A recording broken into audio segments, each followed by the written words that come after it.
नमस्कार दोस्तों, स्वागत है आपका हमारे चैनल लर्न विद अंकित में। आज हम डिस्कशन करने वाले हैं 2025 में आए हुए कुछ क्वेश्चंस का। तो आशा करता हूँ आप सभी अच्छे होंगे। पहला ही प्रश्न पे हम डिस्कशन करते हैं जो कि आया हुआ था। 5481 में कौन सी संख्या जोड़ने पर एक पूर्ण वर्ग बन जाएगा? तो जिसका आंसर होना था 144। इसी तरह से हम अगले क्वेश्चन की बात अगर करते हैं तो एक त्रिभुज की दो भुजाएं 7 सेंटीमीटर और 5 सेंटीमीटर है, तो तीसरी भुजा की लंबाई नहीं हो सकती है। ये क्वेश्चन पूछा गया था जिसका आंसर है त्रिभुज असमानता प्रमेय के अनुसार किसी त्रिभुज की दो भुजाओं का योग तीसरी भुजा से बड़ा होता है और उनका अंतर तीसरी भुजा से छोटा होता है। तो तीसरी भुजा 2 से बड़ी और 12 से छोटी होनी चाहिए, इसलिए तीसरी भुजा 2 से 2 नहीं हो सकती। इसका आंसर 2 था। इसी तरह से हम अगले कुछ क्वेश्चन पर डिस्कशन करने वाले हैं। तो अगले क्वेश्चन हम देख पाएंगे कि तीसरे नंबर का क्वेश्चन है, किस बिंदु पर मध्यिकाएं मीडियंस मिलती है? तो जिसका आंसर होना चाहिए त्रिभुज की तीनों मध्यिकाएं जिस बिंदु पर मिलती है उसे केंद्रक कहते हैं। तो इसका आंसर केंद्रक होगा। इसी तरह से हम और भी कुछ क्वेश्चंस पर डिस्कशन करने वाले हैं। जैसे कि पूछा गया था अंतरालिक प्रणाली में 0 से 9 अंकों का प्रयोग होता है, तो इसका आंसर है ये अंक दशमलव प्रणाली के मूल होते हैं। यह प्रणाली का आधार 10 बेस होता है। उत्तर होगा इसका दशमलव प्रणाली में उपयोग होते हैं। इसी तरह से कुछ और क्वेश्चन हम देखने वाले हैं। जैसे कि एक क्वेश्चन पूछा गया था, x plus 3y equal to 0 6 रेखा एक y को काटती है, तो इसका आंसर बताना था। जिसका आंसर होना था 0 और 2। इसी तरह से कुछ और क्वेश्चंस हम देखने वाले हैं। प्रश्न 6, समानता का अर्थ हर व्यक्ति को उसकी आवश्यकताओं को पूरा करने का अधिकार मिलना। इस तरह से कुछ क्वेश्चन पूछे गए थे। इसी तरह से और भी क्वेश्चन हम डिस्कशन करने वाले हैं जो कि आगे हैं। प्रश्न 7 पूछा गया था कि कर्क रेखा गुजरती है, तो इसका आंसर होगा भारत के मध्य भाग से। इसी तरह से बॉक्साइट प्राप्त होता है, इस तरह का भी क्वेश्चन पेपर में पूछा गया है। इसका आंसर होगा एल्यूमिनियम से। इसी तरह से 9 नंबर के क्वेश्चन की हम बात करें तो नगर पंचायत के बारे में पूछा गया है, जिसके स्थापना की न्यूनतम जनसंख्या कितनी होनी चाहिए? तो इसका आंसर होगा 10,000।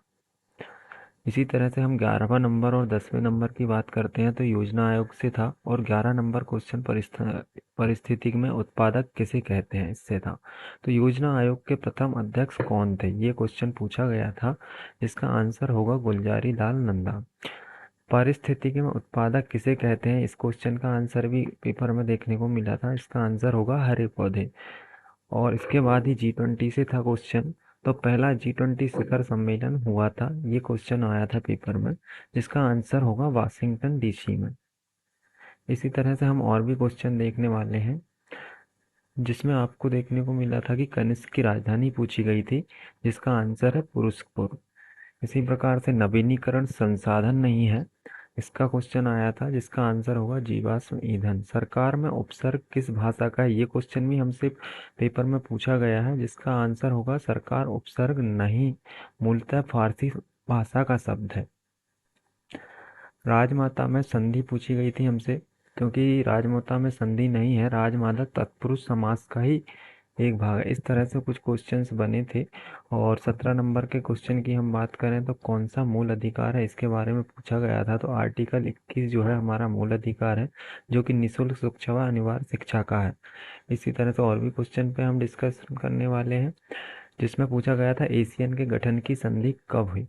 तो आसियान का गठन 1967 में हुआ था और इसके सदस्यों ने 1976 में दक्षिणी पूर्व एशिया में मित्रता और सहयोग की संधि पर हस्ताक्षर किए थे। इसी तरह से जीडीपी से एक क्वेश्चन देखने को मिला था, जिसमें भारत में जीडीपी का अनुमान कौन लगाता है, ये क्वेश्चन हमें देखने को मिला था। तो इसका अनुमान केंद्रीय सांख्यिकी कार्यालय SCSO, जो सांख्यिकी एवं कार्यक्रम क्रियान्वयन मंत्रालय के अधीन है, द्वारा लगाया जाता है। इसी प्रकार से और भी क्वेश्चंस हैं, जैसे कि बैंक किन किन के बीच कार्य करता है, इस तरह से क्वेश्चन पूछा गया था। तो बैंक जो है जमाकर्ता और ऋणकर्ता के बीच में कार्य करता है। इसी प्रकार से बैंक चेक किसके द्वारा भरा जा सकता है, जिसका खाता हो उसके द्वारा भरा जा सकता है। इसी प्रकार से एक क्वेश्चन और पूछा गया था, जो कि है जैव विविधता के बारे में एक क्वेश्चन पूछा गया था, जिसमें भारत में 4 प्रमुख जैव विविधता हॉटस्पॉट है, जिसमें आएगा हिमालय, पश्चिमी घाट, इंडो बर्मा और सुंदरलैंड। और इसके बाद क्वेश्चन पूछा गया था अरावली व विंध्य के बीच का पठार। तो अरावली और विंध्य के बीच का जो पठार है वो मालवा का पठार है। इसी प्रकार से उत्तर के मैदान के ऊपरी भाग से कौन सी नदी बहती है, ये क्वेश्चन भी हमसे पूछा गया था। इसमें आंसर होगा भारत के उत्तरी मैदान मुख्य रूप से सिंधु, गंगा और ब्रह्मपुत्र जैसी प्रमुख नदी प्रणाली द्वारा निर्मित है। इसी तरह से एनएचआरसी का क्या कार्य है, इस तरह से क्वेश्चन पूछा गया था हमसे, जिसका आंसर होगा राष्ट्रीय मानव अधिकार आयोग। एनएचआरसी का मानव अधिकारों के उल्लंघन की जांच करना होता है। तो दोस्तों, कैसा लगा वीडियो? अगर वीडियो अच्छा लगा हो तो शेयर करें, सब्सक्राइब करें और कमेंट्स करें। अगर इसी तरह से आपको और भी वीडियो चाहिए तो हम इसका कंटिन्यू वीडियो को ला सकते हैं। थैंक यू, धन्यवाद। जय हिंद, जय भारत।